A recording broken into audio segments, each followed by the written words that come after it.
Hello, I'm gonna be talking about my bakeneko65. I've literally had like 5 retakes of this because I don't know what the frick I'm saying, so I'm just gonna go really quick typing. Uh,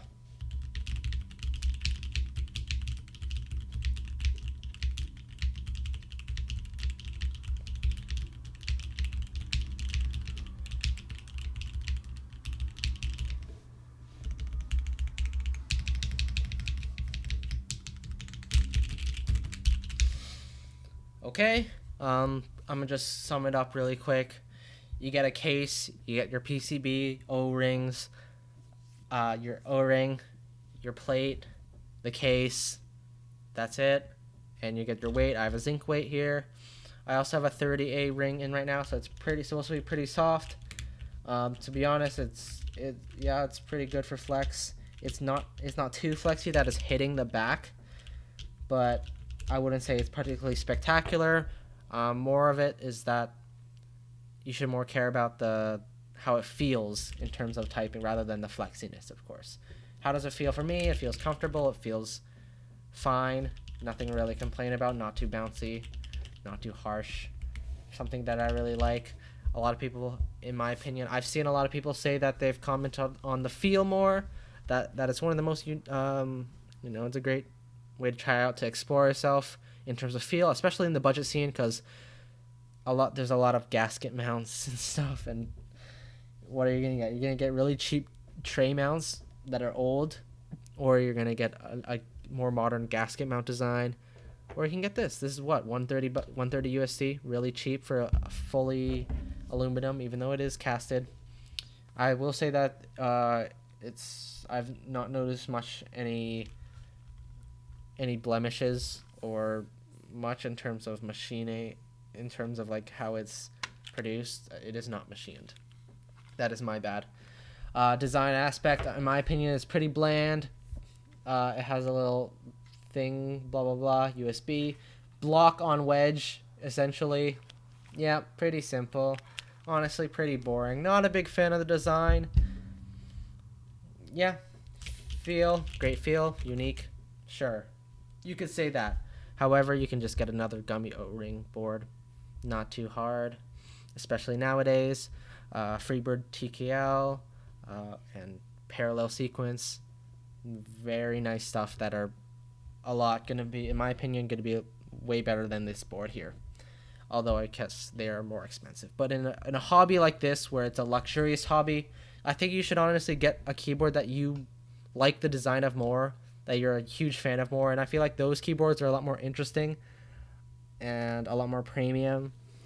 And I'll be a lot more proud to have those keyboards on my desk than this one, I'm not too big on this keyboard. I'm not too big on the design. I'm not a big fan of the logo, and to me, this is just a cheap keyboard that I can use to swap out, try switches and configurations. I can literally take out the PCB, add tape mod, whatever mod, fill in, polyfill, foam.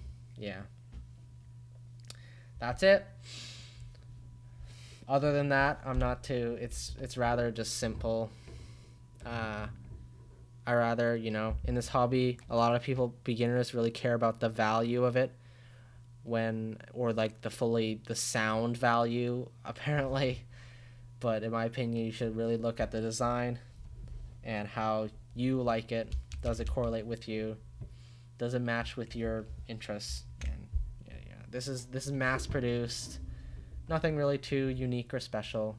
Something that everyone can get. And while I think that is good, for me as like a hobbyist, I'm not too particularly a fan. Do I think it belongs in everyone's collection? Maybe not. For my collection, I'm pretty satisfied with it. Just because it's really small. Small feel like not small. More like light. More like something I could throw around. It's a beater thing. It's casted aluminum, and it's really easy to take out shit in and put them in, and yeah, and it feels like it's clacky, it's not like it feels bright, not thocky. Thocky is deep. This is light. not deep. Yeah. I'm a big fan of Thok anyways. But that's it.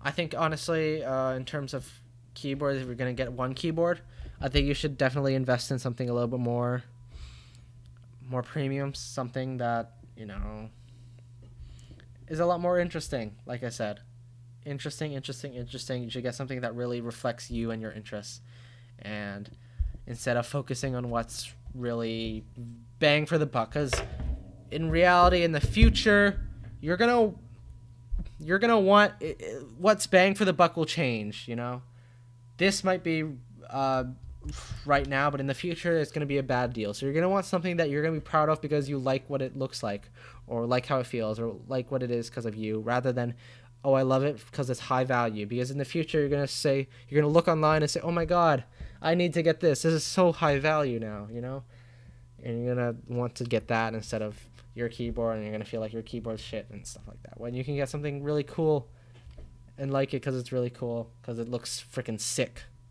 and it feels shit, and it feels awesome, and you're really satisfied with the sound, and you customize it all, and it's great. I don't think this keyboard is anywhere close to reaching that to somebody, because this is just so, you know, this is like very the standard, I guess. But it's a great keyboard. But there's definitely, well, I will say there's no really improvement you can get. This doesn't really fill a role that me, as somebody who has a lot too much keyboards and has made too much keyboards, it's something that I really care about. You feel me? That's really it. I will definitely type on it, though. It definitely belongs in my typing rotation for now, until I get bored of it. That's it. Yep. Thank you for watching. Now I gotta go sleep. See ya, guys.